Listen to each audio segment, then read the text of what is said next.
A recent diving tragedy in the Maldives has shaken the diving community. And what makes this incident especially unsettling is that the divers involved were reportedly experienced. Aaron and I worked professionally in the Maldives for several years. And we've been in the dive industry together for over a decade. In this video, we want to talk honestly about this tragedy from our perspective as dive professionals and the simple safety tips that can dramatically reduce something going wrong on your next dive trip. At the time of filming this video, the full details of what happened during the incident haven't been confirmed, so we don't want to speculate. What we can say from our experience working professionally in the Maldives is this: the Maldives can be deceptively challenging diving. Strong currents, down currents, deep channels, and rapidly changing conditions can all create extremely demanding environments, even for experienced divers. The incident has been widely referred to online as a cave diving tragedy. One diver has been reportedly found at around 60 meters depth, whilst the 4 other divers are still missing. What makes this incident particularly unusual is the reported depth. In the Maldives, recreational diving is legally limited to 30 meters, and decompression diving is illegal.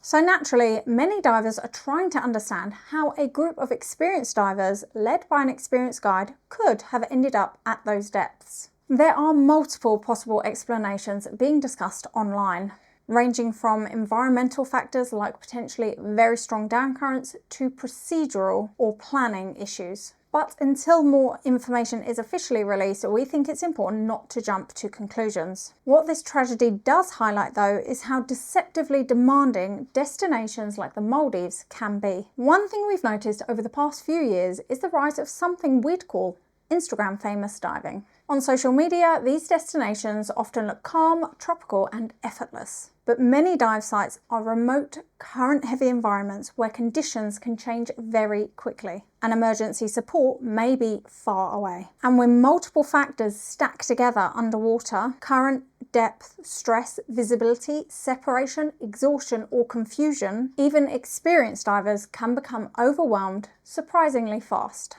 That's why we think that this tragedy is an important reminder that scuba diving safety is not just about certification level. It's about conditions, decision-making, comfort level, and operator standards, and respecting the environment you're diving in. So, we want to share some actionable tips that help divers feel more confident and safe on dive trips. Things we've learned through years of working in the diving industry that you only really pick up through real-world experience. So, here are the biggest safety tips and red flags we think divers should be paying attention to before any dive trip. Number 1, research the destination properly. Before you travel, you'll want to find out: what are the typical conditions? Are these current heavy dives? Will there be negative entries, deep drift dive, strong surge, challenging exits? A destination being beautiful does not automatically mean it's beginner friendly. For example, we regularly get messages from newly certified divers asking if they should go straight to Komodo. And honestly, we always say no. Not because we want to gatekeep diving, but because we want people to truly enjoy these destinations safely when they're ready for them. Number 2, know the local laws. This is something many divers never think about. Different countries have different diving regulations. For example, in the Maldives, recreational diving is limited to 30 meters. Decompression diving is illegal, and you must have dive-specific insurance. These laws exist for a reason. And if a dive operator or your guide is encouraging people to bend or ignore regulations, that is a massive red flag. We've personally seen situations where poor planning or disorganisation from dive professionals has led to guests being put in unnecessarily risky situations underwater. And this is also where dive insurance becomes incredibly important. Which brings us on to number 3, because one thing many divers don't realise is how important proper dive insurance really is.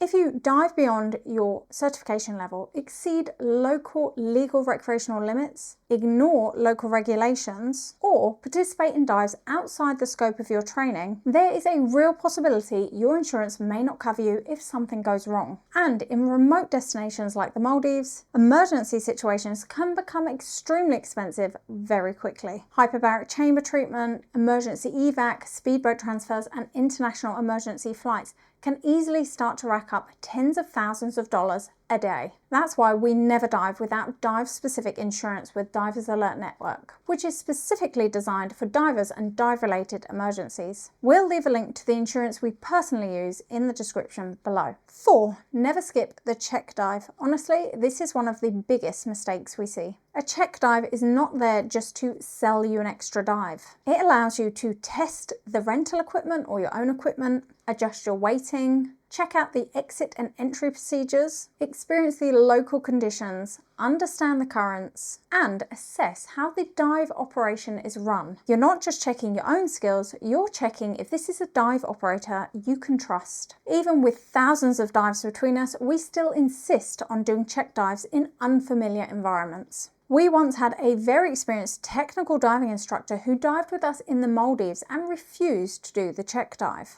Despite having thousands of dives in his logbook, he underestimated the current and ended up having a panic underwater. It was a strong reminder that experience in one environment doesn't automatically prepare you for completely different diving conditions. Experience does not make you immune to stress underwater. Number 5, pay attention to how the operation is run. Your safety briefings matter.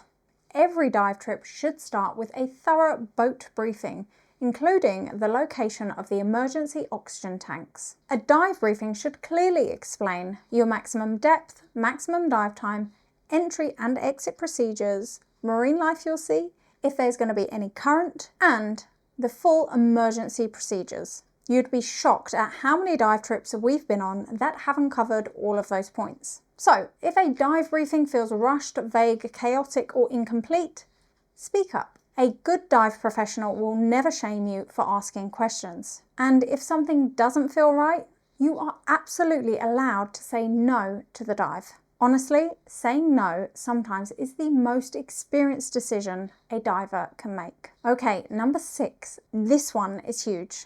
Don't ignore your own stress levels. If you already feel stressed before entering the water, there's a high chance you're going to feel more stressed underwater. Fatigue, dehydration, travel exhaustion, peer pressure, strong currents, or unfamiliar equipment can all stack together very quickly. And this applies to experienced divers too, not just beginners. There's absolutely no shame in choosing an easier dive. The ocean will still be there tomorrow. One of the clearest examples of this, for me personally, happened while I was working professionally diving in the Maldives. I was guiding some guests on a dive when I noticed my no decompression limit getting pretty low. Meanwhile, the guests were enjoying watching sharks from a ledge, pretty deep.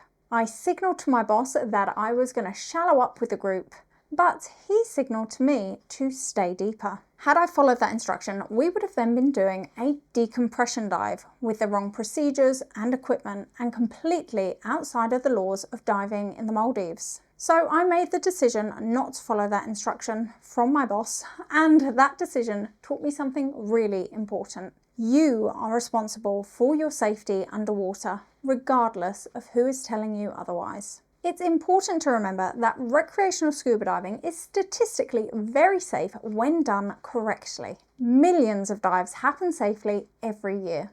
But most serious incidents happen when people feel pressured, ignore warning signs, push beyond their limits, or stop respecting the environment they're diving in. Scuba diving can genuinely be one of the most incredible experiences on Earth. Respect your limits, dive within your certification level, and never feel embarrassed about saying no. And if something doesn't feel safe, legal, or comfortable, speak up. And finally, our hearts go out to all the family, friends, and anyone affected by this tragedy. We know incidents like this can feel deeply unsettling within the dive community, especially for divers who may already feel anxious or nervous about getting back in the water. But we hope that this video can serve as a helpful and reassuring empowering resource, not to create fear, but to encourage safer, more informed diving through awareness, preparation, and honest conversation about risk. Thank you for watching. If you love diving, make sure you're subscribed, and we'll see you